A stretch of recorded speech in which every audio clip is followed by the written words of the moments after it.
Conferência Literal 2021, uma reunião de grandes nomes do meio cristão, abordando temas específicos e trazendo soluções práticas para a propagação do Evangelho. Realização Literal Books. Apoio Holy Digital. Rádio Transmundial. Sociedade Bíblica do Brasil. Web Rádio Frutificai. Há muito tempo, no país de Gales, o sonho de uma menina mudou a história das escrituras sagradas no mundo. Ela queria muito uma Bíblia para ser só sua. Esse sonho deu início a um grande movimento que implantou a primeira Sociedade da Bíblia em 1804. Tempos depois, em 1948, chega a vez das igrejas e cristãos brasileiros se unirem para fundar a Sociedade Bíblica do Brasil. Desde então, a SBB vem semeando a palavra de Deus e transformando vidas. Meu primeiro contato com a SBB foi no ano de sua fundação, em 1948. Eu tinha 6 anos de idade e, é claro, não tinha nem ideia do significado do gesto de meu pai. Lembro-me, apesar da pouca idade, de meu pai colocando num envelope uma oferta e dele dizendo: "Esta oferta é para a causa da Bíblia." Junto ia um papel com o nome dos 4 filhos.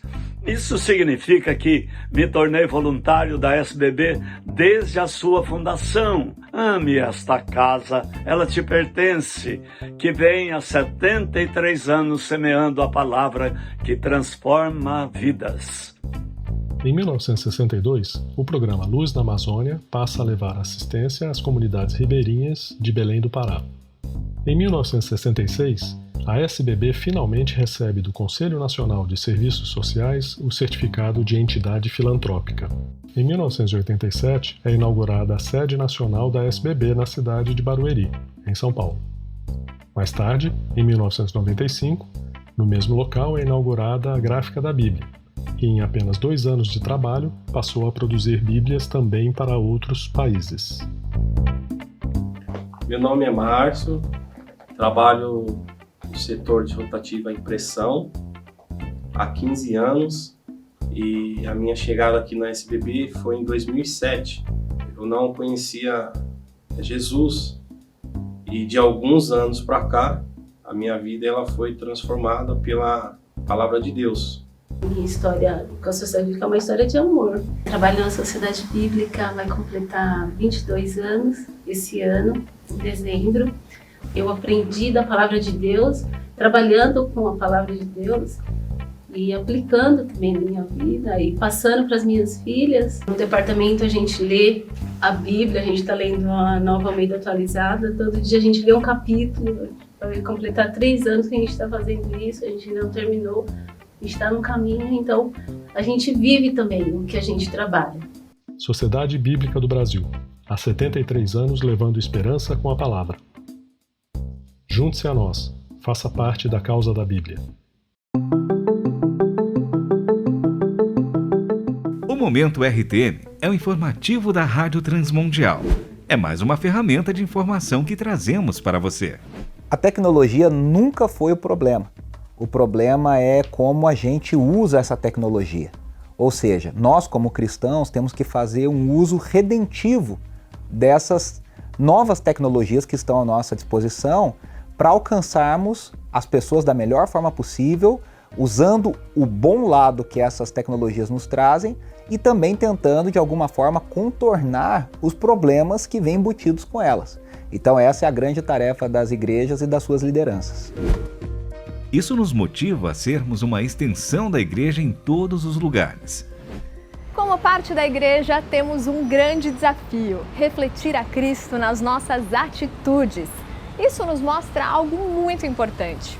Não somos uma ilha, somos coletividade, nos relacionamos com o restante da sociedade. A grande questão que fica é: que imagem temos passado a quem nos vê? A igreja, ela passa por grandes transformações nesta pandemia. E eu não estou colocando no passado, passou. Ela está passando por grandes transformações. O templo, a cultura do templo encontrou as suas portas fechadas.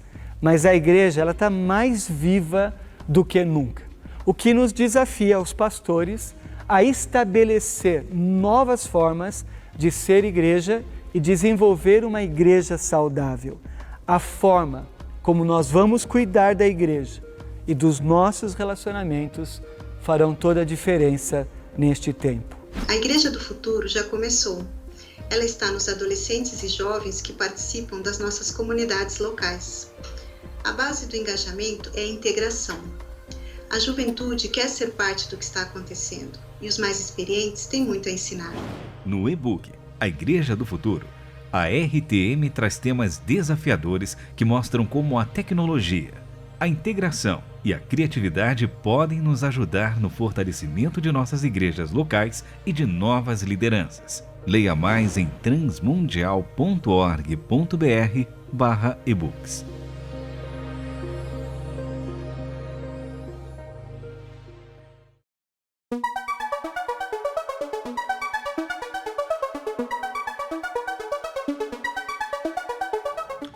Olá, bem-vindo à Conferência Literal 2021, um evento grandioso de iniciativa do nosso querido Neriel Lopes.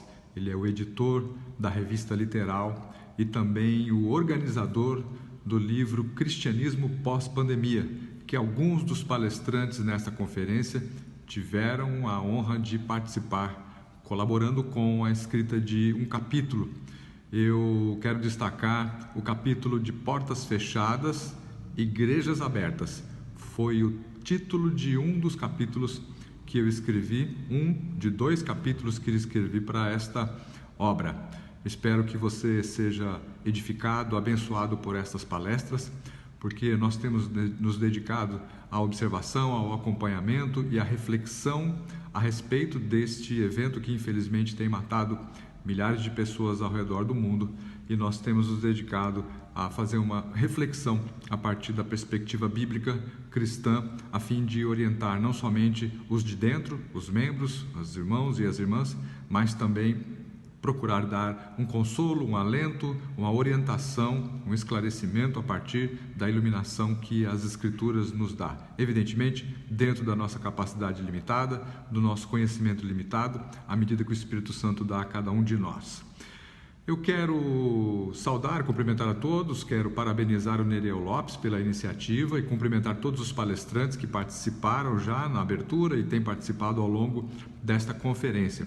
E iniciar a minha fala fazendo a leitura de um texto da primeira carta de Pedro, capítulo 2, versículos 11 e 12, que dizem assim: Amados, insisto em que, como estrangeiros e peregrinos no mundo, vocês se abstenham dos desejos carnais que guerreiam contra a alma. Vivam entre os pagãos de maneira exemplar, para que, mesmo que eles os acusem de praticar o mal, observem as boas obras que vocês praticam e glorifiquem a Deus no dia da intervenção dele. Dois trechos eu quero destacar destes versículos, que são a orientação dada por Pedro para que, como estrangeiros e peregrinos no mundo, a gente deva viver. E também o fato de a orientação dele dada no sentido de que devemos praticar boas obras, e mesmo que as pessoas que estão fora da igreja nos critiquem, nos acusem, elas observem aquilo que estamos fazendo, porque isso terá um peso sobre elas ou contra elas, porque aquilo que a igreja está fazendo, de fato, tem uma orientação dada por toda a Escritura, e é mais ou menos isso que a gente vai querer desenvolver aqui nesse sentido, ok? Muito bem, a pandemia colocou para as igrejas desafios gerais, eu diria, em 2 aspectos. Primeiro, sobre a própria existência da igreja, a sua essência e a sua existência, a razão da sua existência, e também sobre a sua função. Uma reflexão sobre a sua função e a sua atuação, de maneira geral, interna e externa, a sua atuação como edificadora dos membros e também a sua atuação como tábua de salvação, como com aquela função sacerdotal que o próprio Pedro desenvolveu quando disse nas suas cartas que nós somos o sacerdócio real. A igreja, portanto, deve refletir a respeito da sua identidade, quem é, como é, para que é, a respeito da sua natureza espiritual, ou seja, a sua essência eminentemente espiritual, o que a distingue de outras instituições que podem ser recreativas, agremiativas, político-partidárias, sociais, qualquer outra natureza. A natureza da igreja é uma natureza espiritual, e isso é o que caracteriza a igreja e a diferencia de outros organismos. E também sobre a sua atuação social e pública, ou social ou pública, de maneira que a presença da igreja seja percebida. Um exemplo bíblico disso nós temos lá no livro de Atos, quando o autor, o apóstolo Lucas, escreveu que em Antioquia os discípulos foram pela primeira vez chamados de cristãos. Ora, a cidade de Antioquia era provavelmente a terceira maior cidade do Império Romano. Tinha uma população de aproximadamente 150 mil pessoas, uma cultura vibrante e diversificada, com filosofias, com religiões as mais diferentes. E não foi em Jerusalém, onde a igreja começou, que ela foi chamada, os discípulos foram chamados de cristãos, mas em Antioquia, onde a cultura era plural e diversificada. Então a pergunta que fica é: o que é que esses cristãos, ou melhor, o que é que esses discípulos fizeram em uma cultura tão intensa e variada para que pudessem ser chamados de cristãos? Eu gosto de mencionar que a igreja de Antioquia serve como paradigma, como referência para nós hoje estudarmos a presença da igreja no país. Cidades grandes como as capitais, São Paulo, Rio de Janeiro, Belo Horizonte, entre outras, precisam olhar para esse modelo e tentar entender de que forma, ou de que modo, ou o que fez para que aqueles discípulos fossem reconhecidos pelos de fora como cristãos. A igreja, ainda que tenha necessidade de uma ação social, de uma ação pública, ou seja, fora dos muros da igreja, fora das paredes do templo, ela não é um programa social, né? Ela deve ter uma presença pública relevante, no sentido de tentar amenizar ou até mesmo, se possível, resolver o sofrimento das pessoas, mas não a ponto de se confundir com um programa político, partidário ou de qualquer outra natureza que não faça referência à sua essência, como eu mencionei há pouco, de que ela tem uma característica, um traço eminentemente espiritual. Isso não pode ser perdido de vista sob o peso de descaracterizarmos a própria igreja, sua missão e aquilo que a faz diferente, aquilo que a deve tornar atrativa para os de fora, né? No primeiro momento do isolamento social, quando se discutia o enquadramento da igreja entre os serviços essenciais, né, houve uma divisão entre a igreja. Não houve unanimidade entre os cristãos se nós deveríamos ser considerados serviços essenciais ou não, se deveríamos manter-nos as portas fechadas do templo ou se deveríamos abrir para poder receber as pessoas que precisavam de socorro, funcionar como uma extensão de um hospital de campanha ou uma coisa do tipo. Houve muita discussão e a igreja não chegou a um consenso. Evidentemente, a igreja brasileira é enorme, ela tem várias perspectivas por onde se pode olhar, as pessoas pensam de maneira diferente, ainda que lendo o mesmo livro, nós chegamos às vezes a conclusões distintas, né? Então a igreja partiu para cultos online, algumas já tinham a prática de transmitir os seus cultos, não tiveram muita dificuldade em articular, em remanejar a sua programação, até o ponto de torná-la atrativa e eficiente para suprir aqueles cultos presenciais que já não estavam mais sendo feitos. Também foram incluídas as lives, houve um período de explosão das lives. Na primeira semana, segunda, terceiro, primeiro mês, segundo mês, terceiro mês, todos faziam live. A todo momento que você entrava em um canal no YouTube, no Facebook, no Instagram, você tinha condições de ver uma live com pessoas que muitas vezes não temos acesso, com pessoas desconhecidas, todo tipo de pessoa, todos fizeram live, sozinhos ou em dupla, mas enfim, a live entrou como uma alternativa para manter o contato com os membros, para dizer algo como: venha aqui, temos comida fresquinha todos os dias.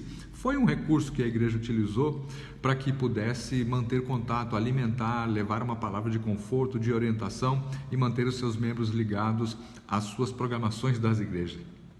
Por outro lado, A discussão é necessária também no sentido interno a respeito da igreja. Quem é esta entidade tão numerosa a ponto de decidir uma eleição presidencial, que faz a gestão de verbas volumosas no país e ao mesmo tempo é tão desarticulada? Nós vimos igrejas cujos pastores se vangloriavam de ter milhares de membros e, de repente, num culto de domingo, o YouTube indicava que tinha a presença de 70, 80 pessoas assistindo o culto. Ora, há um descompasso entre o discurso e a realidade. Se uma igreja tinha milhares de membros, como é que apenas 70, 80 pessoas estavam assistindo os cultos daquela mesma igreja no YouTube num domingo à noite? Alguma coisa saiu errada.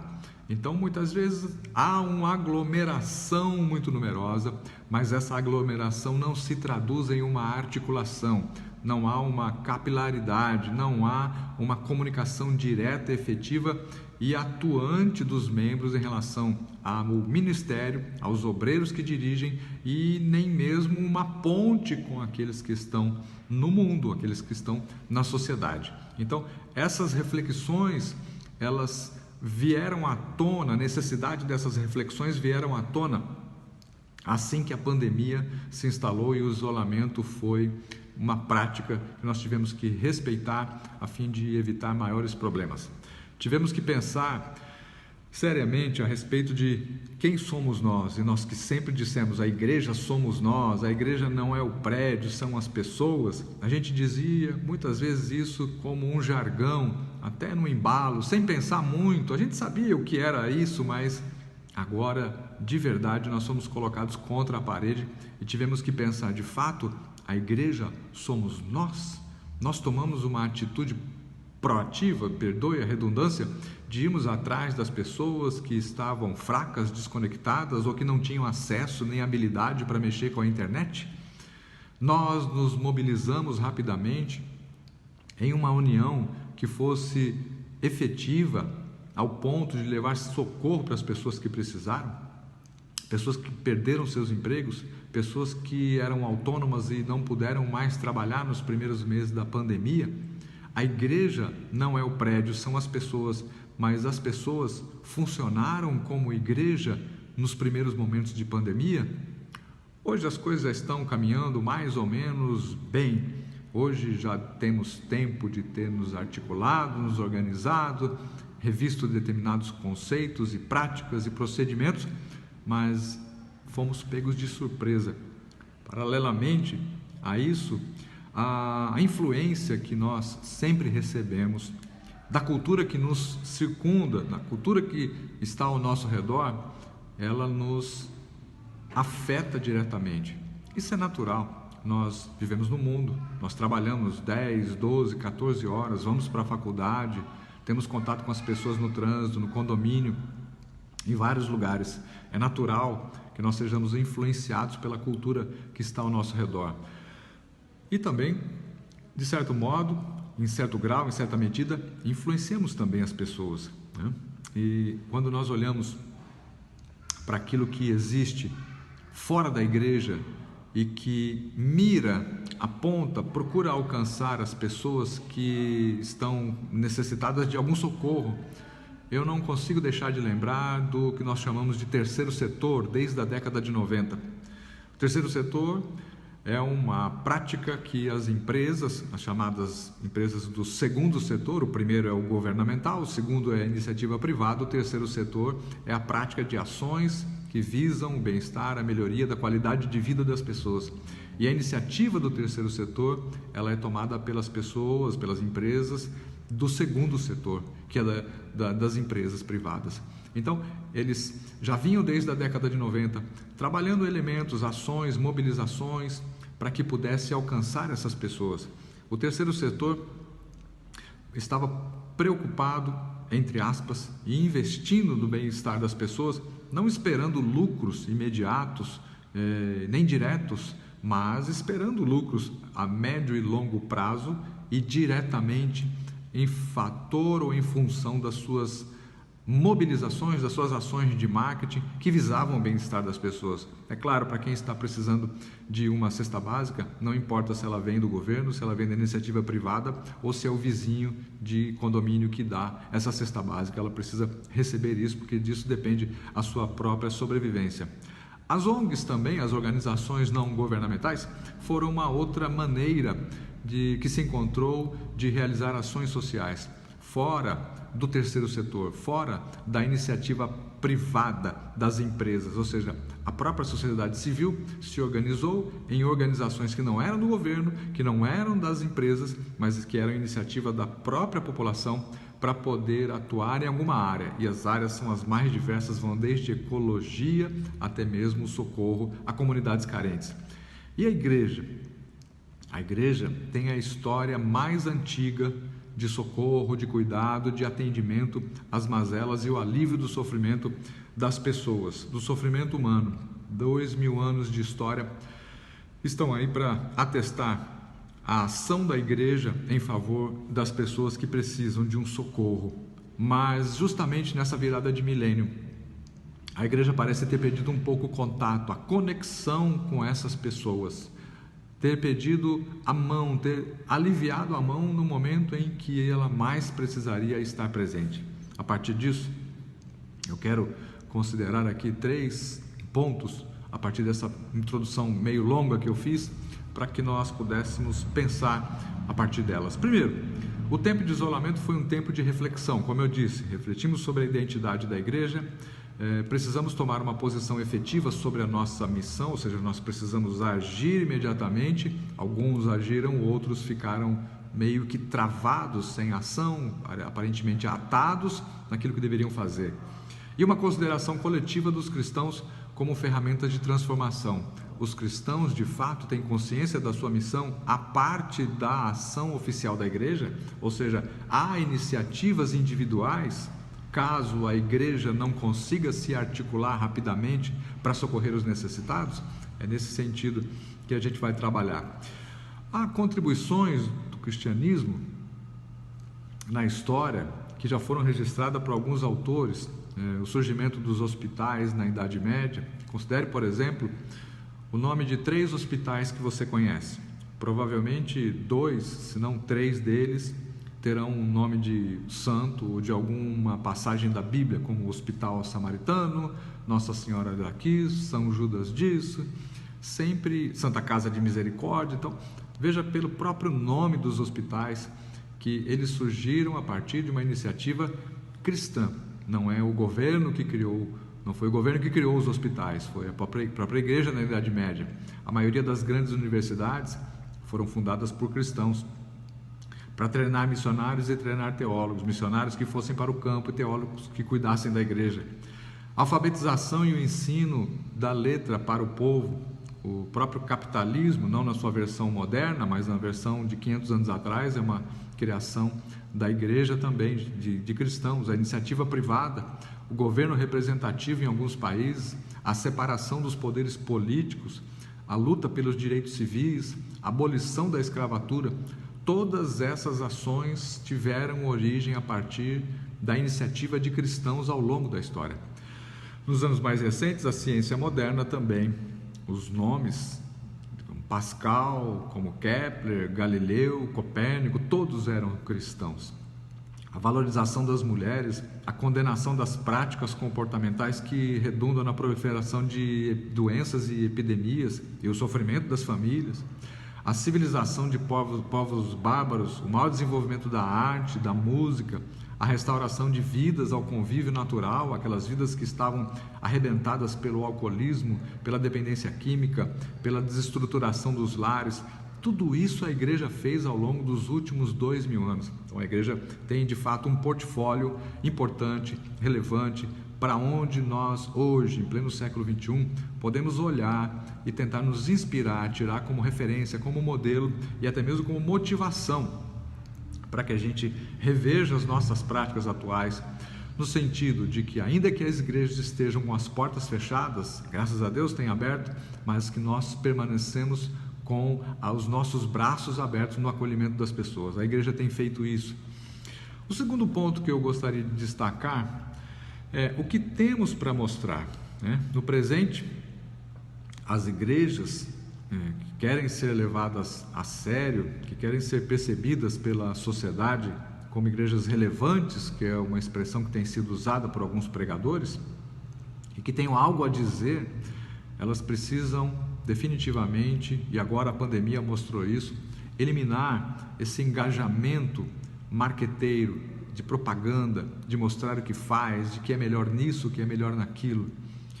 Essas programações que muitas vezes foram feitas com artistas caríssimos e despendeu milhares de reais em mobilização para trazer um cantor, um pregador famoso, nós vimos que isso desapareceu durante a pandemia. Não fez a menor diferença se a igreja tivesse ou não trazido essas pessoas. Eles desapareceram do cenário e agora aquele próprio pastor que muitas vezes não foi valorizado, ou o pregador, ou mesmo a iniciativa de um irmão, de uma irmã que criou uma live e pôde com o seu esforço, o seu trabalho, alcançar e levar uma palavra às pessoas. Essas pessoas, essas iniciativas pequenas, baratas, caseiras, às vezes, fez muito mais efeito do que as grandes mobilizações, os grandes eventos que eram feitos nas igrejas. É notável uma certa agitação que houve dentro das igrejas e das comunidades evangélicas, semelhante à movimentação das empresas. Eu falava há pouco a respeito da influência da cultura e, na verdade, eu queria me referir a isso, a essa cultura corporativa dentro das igrejas. A influência do mundo dos negócios com metas a serem atingidas. Igrejas propuseram metas de abertura de templo, metas de conversão de almas, metas de arrecadação de ofertas e de dízimos, com discurso economicista e muitas vezes capitalista de fato, um rigor administrativo que não dá espaço para uma ação efetiva do Espírito Santo.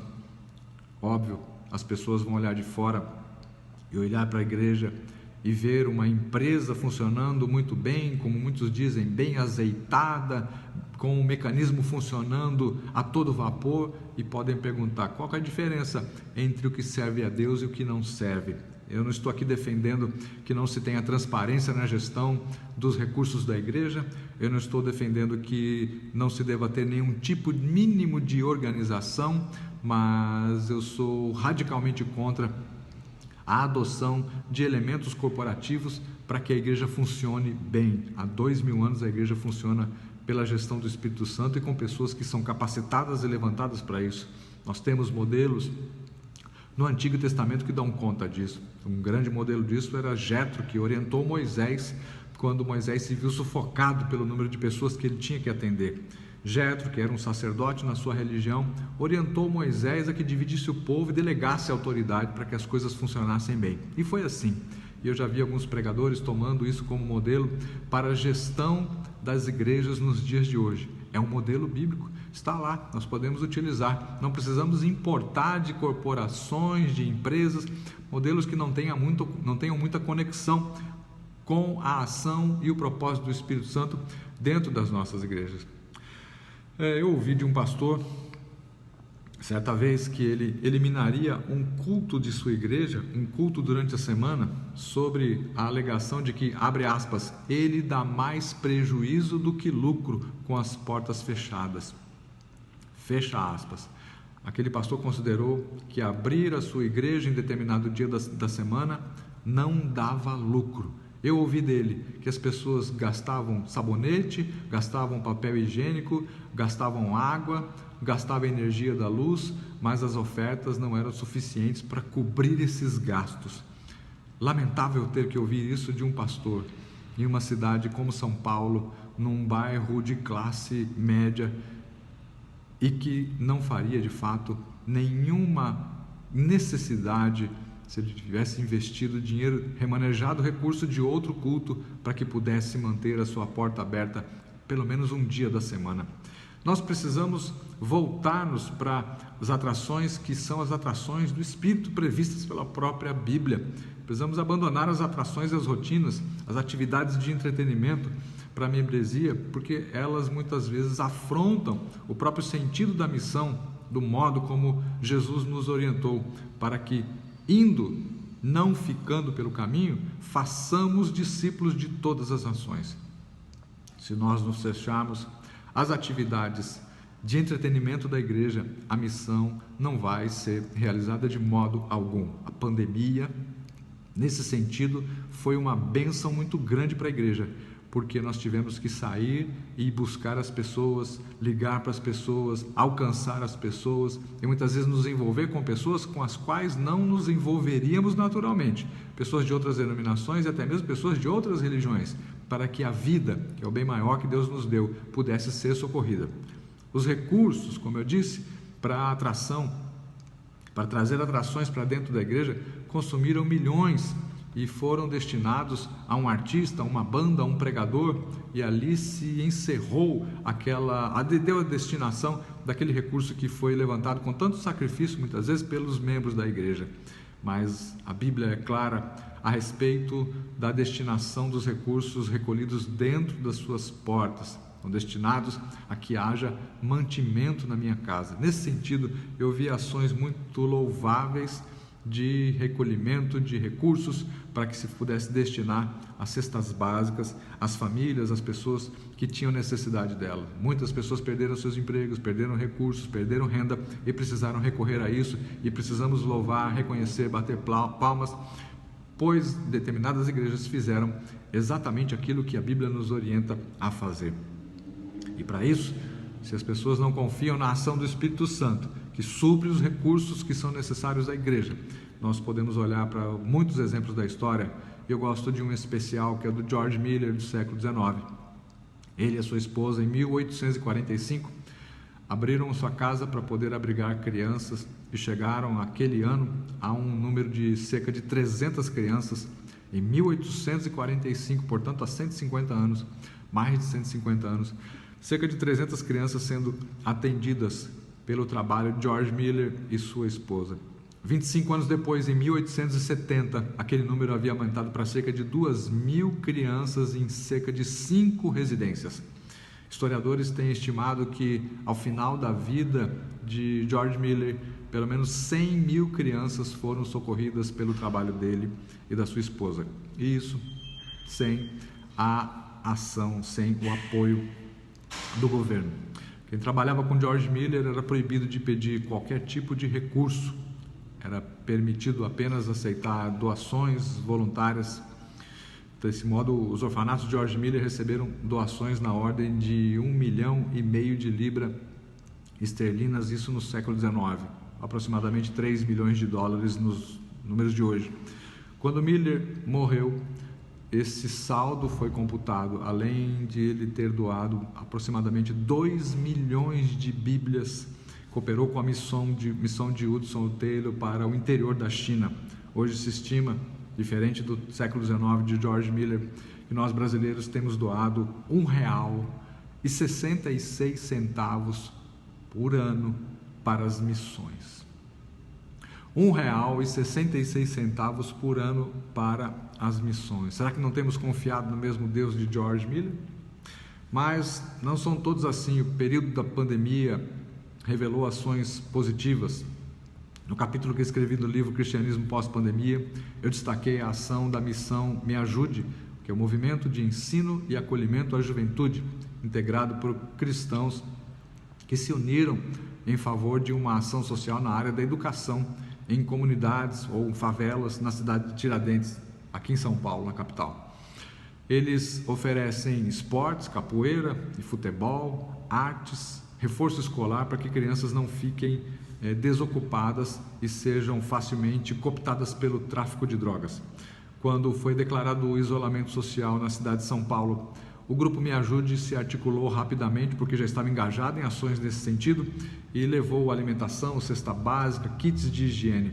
Nas primeiras 2 semanas de isolamento social, entre os dias 28 de março e 12 de abril de 2020, eles entregaram 428 cestas básicas, 1.200 ovos de Páscoa, 514 kits de higiene, mais de 400 brinquedos, 40 latas de leite, 40 dúzias de ovos, 350 pacotes de bolacha da Nestlé, 70 kits da Cacau Show, 48 quilos de salsicha, 28 quilos de linguiça, 120 litros de leite de coco vegano, 180 frangos e 300 kits de presente para as mães no Dia das Mães. Além disso, me ajude a produzir um folheto explicativo, um folheto informativo sobre a situação da pandemia e do isolamento, explicando para as famílias, nas comunidades, como elas deveriam agir.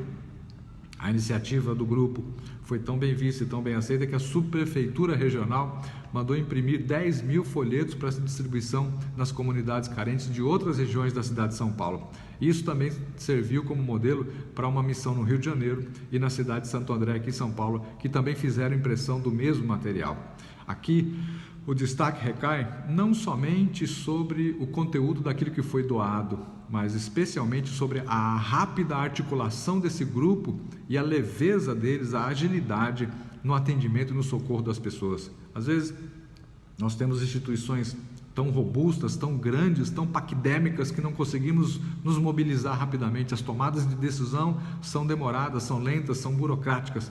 Mas um grupo desse, que ninguém muitas vezes sequer ouviria falar se não fosse uma pandemia, conseguiu aquilo que de fato tem sido o papel, parte do papel da igreja no que diz respeito à sociedade que nos envolve. Por último, o que nós podemos fazer diante dessas reflexões? Parte dos problemas da igreja com a nossa sociedade e parte das críticas que recebemos da sociedade tem a ver com a indiferença que nós temos demonstrado às causas sociais e também às demandas da sociedade, por duas razões. A primeira é uma razão histórico-teológica.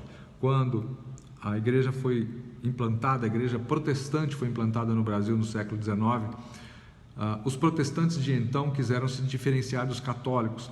Então, a teologia católica que pregava as boas obras, a caridade e tudo mais, nós, como protestantes, quisemos nos distinguir deles por causa da teologia, a ideia de que as obras é que salvariam. Então, historicamente, a igreja evangélica abandonou um pouco as obras para que não fosse confundida a sua teologia. Nós acreditamos e sabemos pela Bíblia que nós somos salvos pela fé. As obras, elas são resultado, mas isso não significa que as obras não devam ser feitas. Nós somos salvos pela fé, mas precisamos demonstrar a vida dessa fé a partir das boas obras. É o que Tiago defende na sua carta, e alguns pensam que Paulo não pregou isso, mas também estava no coração dele, nas entrelinhas das suas cartas, essa mesma orientação. A outra razão, porque nós temos sido criticados e porque no aspecto social nós temos deixado de olhar para os de fora, ocupamos-nos com atividades internas, ocupamos-nos com programação e esquecemos de olhar para fora. Um aluno de teologia comentou comigo que havia estudado no seu seminário uma disciplina chamada Administração do Terceiro Setor. Ele disse para mim, abre aspas, que as igrejas estavam enquadradas no terceiro setor, mas já não mais, depois de se aventurar no setor privado, com essas práticas corporativistas, a igreja tinha pegado gosto, agora queria o primeiro setor, o governamental, e as últimas eleições tinham mostrado isso, fecha aspas. A igreja querendo o poder em vez de querer a ação, ela querendo o poder político em vez de querer o poder de Deus. E essa situação se impõe a nós e nos leva a uma reflexão sobre alguns paradoxos que são acentuados, algumas decisões e algumas situações que se nos colocam e nós precisamos prestar atenção a respeito de pobreza ou prosperidade, liturgia ou ação social, alienação ou engajamento. Nós não podemos polarizar essas discussões sobre o risco de perdermos a nossa própria missão. Ao trabalhar para os de dentro da igreja, a igreja abandona a sua vocação missionária. Nós devemos cuidar dos de dentro, porque isso é parte da nossa vocação como cristãos. Basta ler Efésios 4, que diz isso claramente. O terceiro setor percebeu essa lacuna e trabalhou, agiu rapidamente para pudesse socorrer essas pessoas, e era um papel que a igreja desenvolvia historicamente, como demonstrei anteriormente. Nós temos um grupo miscigenado, plural, diversificado. Nós precisamos entender que a igreja não se pode receber um rótulo de que todos aqui são desse modo ou daquele outro modo, todos aqui serão de um jeito ou serão de outro, ou nós devemos optar por uma coisa ou por outra. Se fazemos ação social, não vamos ser espirituais. Se somos espirituais, abandonamos a ação social. Essa dicotomia, ela é irreal e ela é enganosa. Nós devemos ser espirituais e não abandonar a ação social. E nós podemos fazer a ação social sem abandonar a espiritualidade. Nós precisamos aprender a abandonar as dicotomias, esses paradoxos, encará-los de maneira efetiva e ir para cima, como se diz publicamente, e encarar esses desafios que são colocados sobre nós. Parar de ficar cocheando entre dois pensamentos, acreditando que se formos uma coisa não vamos poder ser outra. Nós podemos ser uma coisa e ser outra também. É real a urgência em um engajamento nesse tipo, e nós não podemos e não devemos confundir o perfil espiritual da igreja com a ação social e nem mesmo com a ação política. Embora sejamos cidadãos, somos cidadãos do céu, mas somos cidadãos da terra. Nós temos direito, como cristãos, de desejar o céu, e é o que se espera de todo cristão. Mas como cidadãos e pagadores de impostos, nós também devemos ter uma ação política, ainda que esta ação não seja político-partidária. É evidente que uma pessoa ou outra pode ter a sua chamada, a sua vocação ou a sua inclinação para entrar por esse ramo, mas isso não significa que nós não possamos ter posições políticas, ainda que sem o engajamento partidário. O Evangelho é uma mensagem de salvação que convida para a obediência, e essa obediência nos orienta para fora. E para fora é para fora dos muros da igreja, para fora é no engajamento público, para fora é junto com a sociedade, para fora é colocando o termômetro e tentando identificar onde é que a temperatura está mais quente, está mais elevada, para que a igreja possa agir ali. Outro ponto, cada igreja ou comunidade precisa identificar, promover e desenvolver a sua própria vocação, como eu falei em Efésios 4, fala a respeito disso. Isso vai nos levar a uma atuação social maior, quando, abre aspas, cada parte realiza a sua função, como diz Efésios 4,16, promovendo a edificação de todos em amor, conforme Efésios 4, versículo 15. Paulo ali está mostrando como a igreja se articula como se fossem membros do corpo. Eu costumo dar no seguinte exemplo: se eu sou o ombro e o ombro disser eu não vou mais me mobilizar, eu não vou mais me mover, então todo o movimento do meu braço vai ser perdido. Quando um membro do corpo deixa de funcionar adequadamente, ele impede a ação e a movimentação de outros membros. Eu perco a movimentação do braço, eu perco a movimentação do pulso, eu perco a movimentação da mão e dos dedos. Ou seja, se um ombro para, ele impede a ação de todo um setor da igreja. Nós precisamos compreender que fazemos parte de um todo e que Deus nos colocou como membros do corpo de Cristo para que tivéssemos articulações, e Paulo fala sobre isso, através das articulações, das juntas, e nós possamos edificar uns aos outros em amor. Há alguns anos nós fizemos uma pesquisa e recolhemos dados oficiais da Receita Federal, e esses dados mostraram que naquele ano, segundo a declaração do imposto de renda da própria igreja brasileira como um todo, a igreja tinha recebido um lucro, auferido um lucro de 460 milhões de reais em rendimentos com ações e aplicações financeiras em diferentes instituições bancárias. 460 milhões de lucro. Eu me lembro da igreja de Laodiceia, de ter lido no Apocalipse capítulo 3, versículo 17, que João escreveu sobre a igreja de Laodiceia: você diz, estou rico, adquiri riquezas e não preciso de nada. Isso traça um perfil bastante negativo e até mesmo vergonhoso sobre a igreja brasileira. 460 milhões em lucro. Por que esses recursos não foram destinados para ações sociais? Uma igreja poderosa, segundo o padrão do nosso tempo, e a nossa igreja brasileira é bastante poderosa e numerosa, ao ponto de elegermos ou não presidentes políticos para vários cargos, ela não tem feito tanta diferença na sociedade, porque ela procura se igualar à sociedade, fazendo coisas que a sociedade faz, fazendo coisas que as pessoas de fora da igreja têm feito. Ela não tem nada a oferecer a alguém que procure na igreja um discurso e uma prática diferente, porque ela não tem sido diferente. Se não somos diferentes, se não podemos nos diferenciar do mundo, nós não temos por que atrair as pessoas para nós.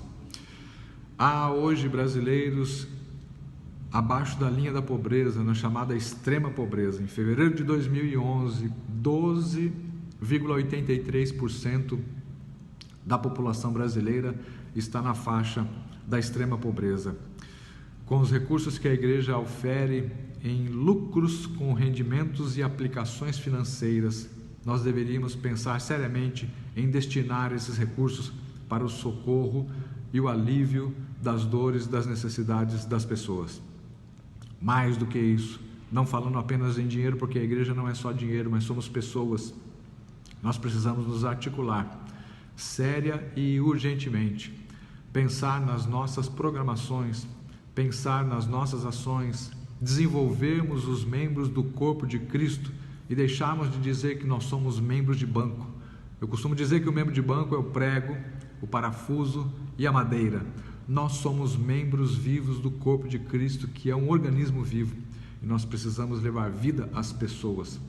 Ainda que, graças a Deus, as portas têm sido abertas dos templos, mas ainda que as portas das igrejas ficassem fechadas, e muitas igrejas se fecharam durante a pandemia, nós precisamos sim manter a igreja de braços abertos, precisamos acolher, precisamos receber, e para isso precisamos fazer urgentemente uma reflexão sobre a nossa identidade e sobre o nosso papel. Quem nós seremos para os de dentro, quem nós somos como membros e como queremos nos mostrar para os de fora e como queremos agir lá fora.